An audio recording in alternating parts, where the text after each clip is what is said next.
Hello, my name is Shaine Ebrahimi. Welcome to A Beautiful Day of Life. On this program, we explore life's remarkable journey and strive to bring you interesting and thoughtful insights on ways to live life in a more present state of mind with more love, compassion, happiness, forgiveness, gratitude, and enthusiasm. Joining me on today's program is Rob Wergin, master healer and spiritual teacher. Rob, thank you for being here today. Thank you. I'm grateful you're here. Me too. Before we embark on the conversation, I would like to share a poem that I recently wrote entitled To Turn Where. What happened? Seen isn't. Truth becomes false. You aren't anymore. Pain extrudes strength. Do you see possibility? Let go of the suck inward. Your light is about to shine. As you exhale, feel your truth.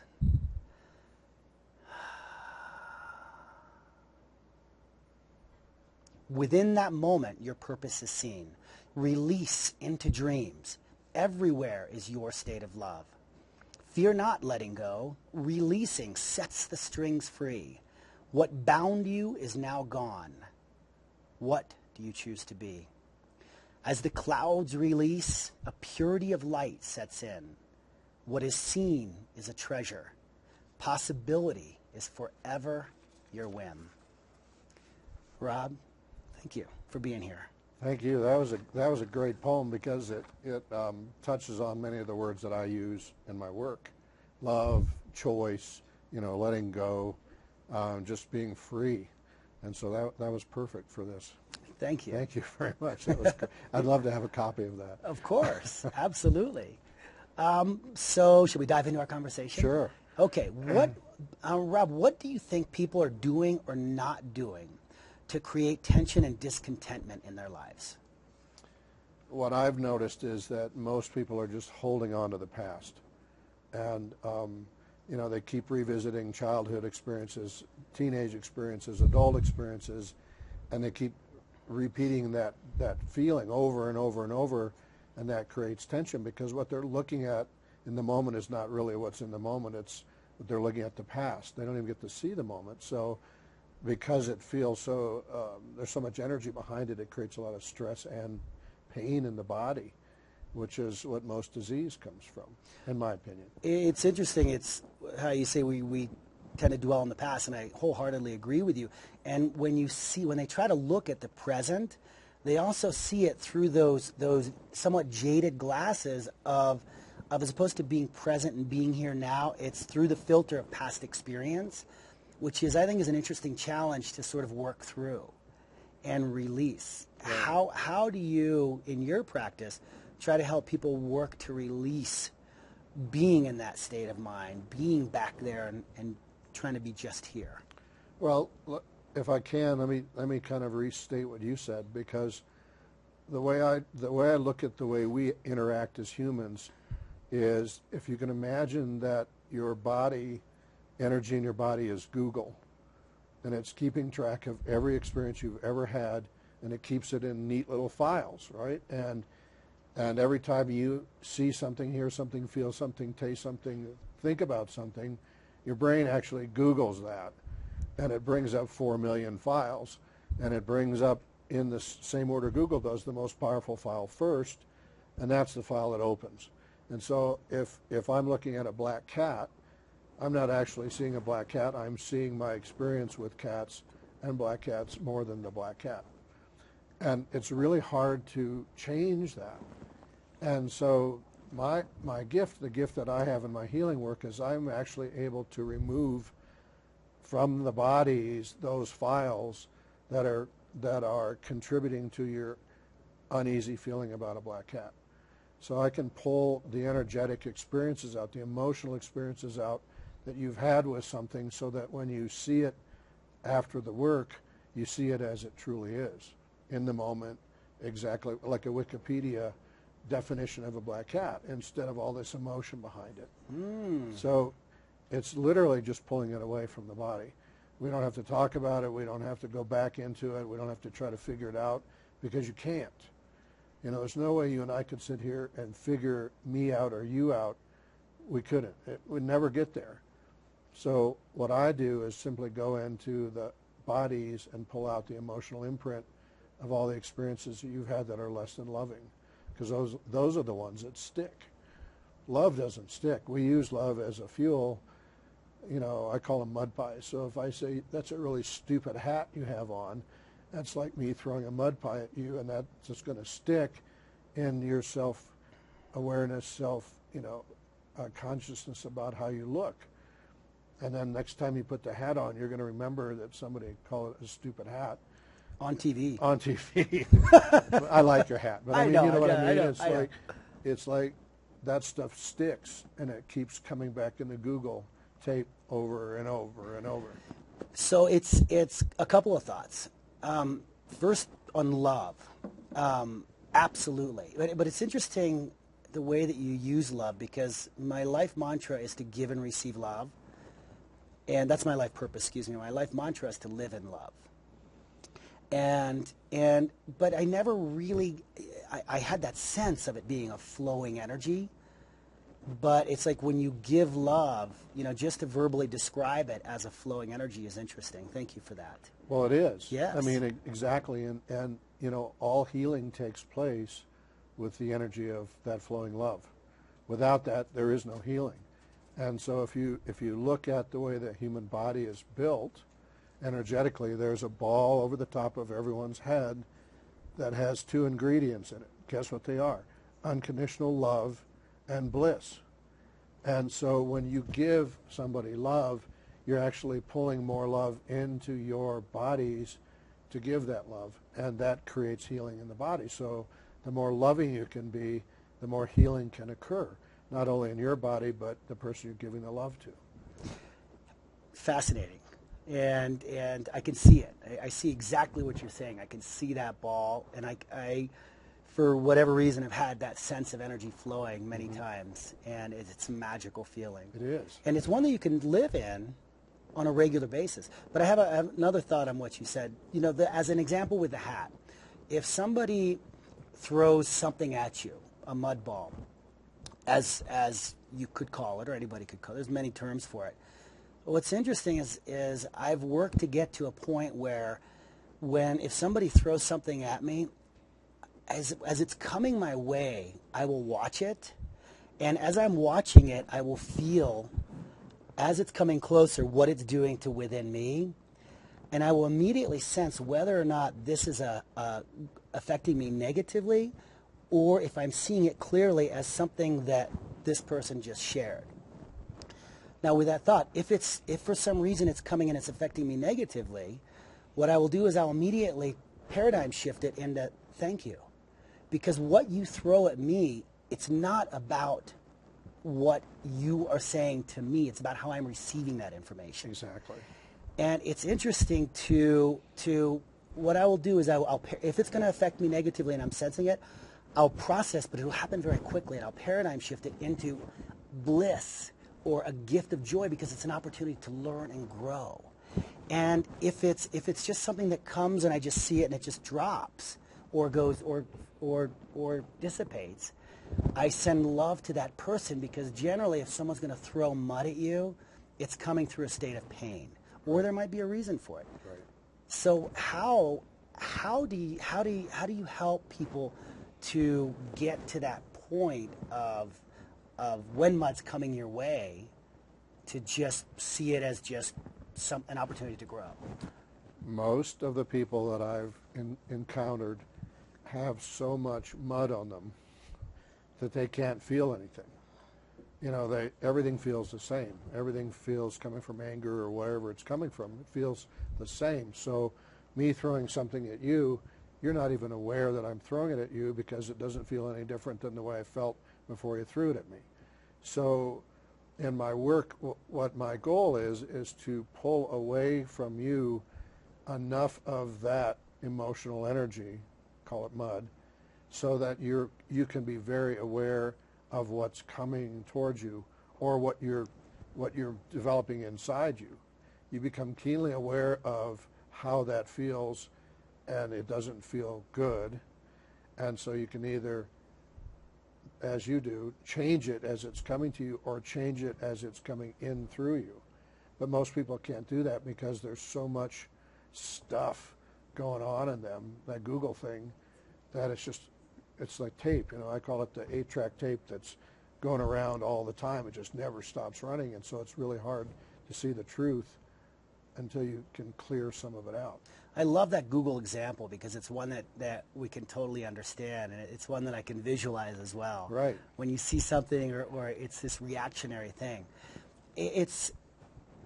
I think one of the challenges and one of the things that I hope to share with people over time through words and through poetry and through conversations like this is to remind people that what we want to do is to break that cycle of reactionary living and go into a state of proactive living, of open energy living.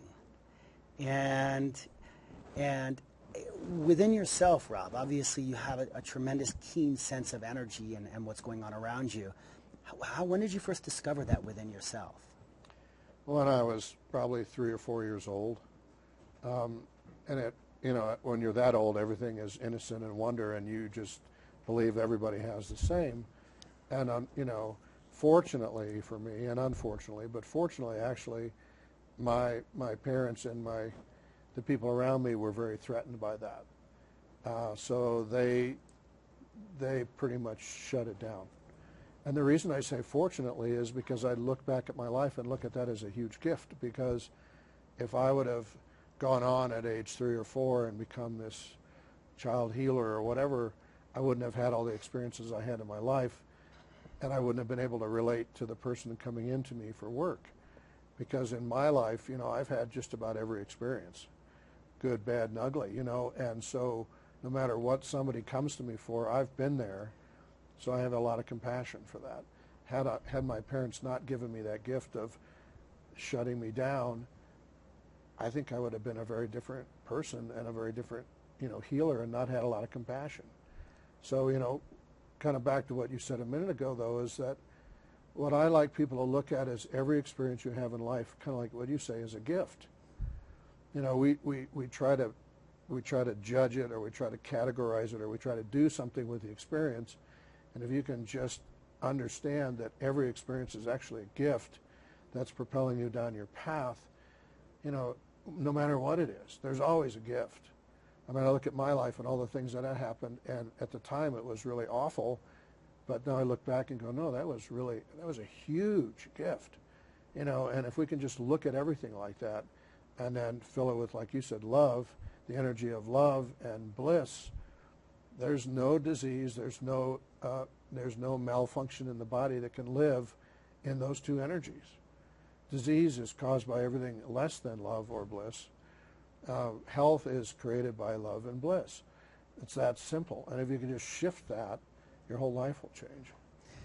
It's one thing that I have, whether it's hallucinatory or true, and a sense of is that it's true for me, but what we take with us when we leave this planet is the love that we've given and received. And I think that somehow elevates us, not to any point where we're better than anybody else by any stretch, but just it elevates an awareness. And I think that as we get stuck, I'm not going to say if we get stuck, but as we get stuck in this life, in certain ruts, the faster that we can work through them, the faster that we open up to this broadness of energy, and then at the point that we leave, we're elevated to go where we're meant to go and be in this energy of life and love, and eventually, if we come back, we're that much farther ahead, and then we can keep learning. So it's very exciting, and that's part of the exciting part of, for me, just letting things go as rapidly as possible and working through them as rapidly as possible. What you said about pain in childhood, I understand that. I don't think there's any getting away with Right. growing up without pain, but the learning from it, and it's wonderfully intuitive that you were like, yeah, thank you. I learn from that, and it enables me to be a better teacher and healer right now. One of the greatest teachings that I ever realized was that the word lesson is really two words. It's less on. And the purpose of the experience is to create a completion with that experience so you can move forward and have less on. And so many times people are stuck on, did I learn my lesson? Did I get my lesson? When am I ever going to learn my lesson? Instead of just having the experience and moving forward, So I like to look at the word lesson as less on. It's the experience complete, go to the next experience, complete, go to the next experience, complete. Because like you said, then when our time comes to depart, we've got less on, instead of more on, which I love the fun with that word too. Do you want to have less on or do you want to be a moron? And it's like, so experience, check the box, experience, check the box. It's like when people come to me with a stage 4 type, diagnosis. I say to them, you have free will. It's your choice. You use that word in your poem. It's your choice to be complete with that disease, or it's your choice to keep having the disease. What's your choice? And then believe that your choice will actually become true. And it's fascinating to me how some people in this valley that are supposed to be long dead because of their diagnosis are living their choice. And those who didn't, who chose the other way, are not living their choice, and there's no judgment. You get to do what you want to do. But it's all about choice. I think that was in your poem too. It's like, do what makes you feel good and believe it and have a great life. What is it, Rob, that you think is the difference between if you have two people in a similar space where one chooses light and one stays in tension? What's the difference there? I think the difference is belief.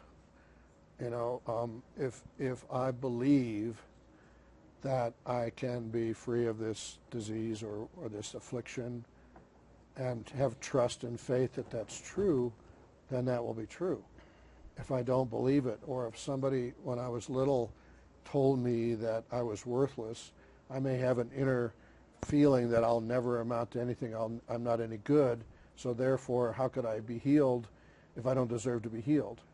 So it comes down to me, people that believe it and trust and have faith that that can be true is the only difference between somebody living and having a great life or somebody not. Somebody keeps having migraines or not, somebody that has this or not. It's that simple. It's all about what their intention and belief and faith is. That belief is, I think, it's seeing something. It's sensing something. People who don't believe are looking, they don't see it. How do you encourage people, or is there a way to encourage people or to guide them somehow to crack that wall somehow so light starts to come through? The easiest way for me is if somebody were to come and see me, let's say you've had horrendous chronic back pain for the last 20 years, and there's nothing you've ever been able to do that's given you any relief whatsoever. Let's say you came to see me, and after working with me, your back pain was gone. That would give you absolute belief that it was possible. There's a possibility in your life to be free of that. And so whether it's a one-on-one session or these big group sessions that I do, what I want to do is create that knowing that what you're looking for is possible. And once you can crack that door open and see that there's a way to get there, then it kind of does this and you keep getting better all the time. But there are some people that you crack the door open and they'll immediately close it again. And that's okay. That's their life path. Yeah. But I don't want to just crack the door open so you can see that I can get through the door. Yeah. And most people, when they see that, go, okay, got it. It's also, I think, for some people, there's, we live life in, say this is bliss and this is despondency. we live life in a comfort zone. And while we're in that comfort zone, if we become a little bit too happy, we pull ourselves back. We become a little bit too despondent, we pull ourselves up. And different people's comfort zones are different. And it's through that opening the door that you start to make the comfort zone elevate up a little bit higher. I like what you're saying, because you do a lot of the same things that I do. You know, most of us live in this zone, and we operate in this zone. We spend too much time down here. And what I like to do is this with people, so that their new highs are so high and their new lows are so high that they become very intolerant to staying in the uncomfort zone, you know, down here. So people keep doing this and become intolerant. Your spirit becomes intolerant. Your soul becomes intolerant. You just won't do that anymore. And once I can get people to that level, it's amazing. They're like unstoppable. You know, I was like, I can do anything. And they can, because they believe it. I like that word, intolerant. Intolerant of negativity. Mm-hmm. And intolerant doesn't mean that you look at it and you're like, look, you throw negativity at it. It's just you look at it as it comes your way, and it's like it bounces off, or it deflects. It doesn't mesh with your energy. It doesn't feel good, so you keep going. Yeah. You had wanted the title of the show Transformational Healing. Will you share about that? What exactly is that? Well, transformational healing is having the transformation from being stuck in a place, whether it's a disease, an addiction, an affliction, you know, it can be anything. It can be stuck in a relationship, to transforming yourself so that you can step into your own truth and your own honesty and your own and your power. You know, I am who I am, and that's fine with me. And most people look at that and go, is that being kind of an ego? No, it's being in your power. It's being in your power is being in love and being in bliss. You know, that's what power is to me. It's being in love and being in bliss. And so most people aren't. You know, unfortunately, most people aren't. They say they are, but there wouldn't be so much disease in this country if they were. You know, so the transformation is about transforming you from what you have become to who you really are. And your soul wants you to do that. Your soul's back there going, come on, buddy, let's go. And we're like, can't go, you know. So the transformation is about breaking out of the past, stepping into the present, stepping into your truth, stepping into your bliss, stepping into your love, and seeing how different your whole life will be when that happens. And it's not that hard. It sounds hard, you know, but it's like standing on a line and taking a step over the line. It's that simple, but it can be frightening. Well, you know, it's interesting when you say it's not that hard. I agree with you, and I get it. But it relates back to that intolerance, because once you start to get into that bliss space, it doesn't mean life's going to be any easier. No. It doesn't mean that you're not going to have challenges come your way, but it means you embrace them differently. But all of a sudden, being out of that state becomes intolerant. It becomes so much easier to be in that space. And also, you start to, as you want to aspire to growth, that other intolerant space stifles growth. So why be there? So it's interesting. It's interesting how it merges together. And you also want to go into that space and pull other people out of it. You know, so what I see with people that I work with is that not only does it change you, it changes everybody around you. Because, you know, the buttons they used to be able to push on you, the buttons you used to be able to push on them are gone. There are no buttons to push anymore. So people start shifting all around, and then they start shifting other people who are shifting other people. And that's really what my intention is to get this wave effect going so people can shift each other. I love that. I like wave effects, especially waves of love. Right, exactly. And joy and bliss. Tsunamis of love. That's you know? right. So we don't have much time, but if you can briefly say, what are some of the tools that you use when someone comes in and is seeking a process of transformational healing? Basically, the tools that I use are my hands. I have the gift of being able to pull out of a body these imprints that are unloving, So whether it's your own thought or somebody imposed thought on you or said something to you or did something to you, it's stuck in there. I use my hands to pull it out. I'm actually the plumber, so I'm pulling out the mud and the hairballs in the body so that this can get in and change everything. So if I can get love and bliss all the way flowing through your body, your whole life is different. And once I get that in there, you can't stop it again. It's impossible to stop. What a beautiful gift you have. Thank you. I'm very grateful that I do. If people want to get in touch with you or find out more about what you do you have a website? I have a website. It's very simple. It's robwergin.com. It's old and crusty, but it's valuable. I have an office here in Aspen in the ABC, and I have to look at my card. It's 544-2381 is my office number.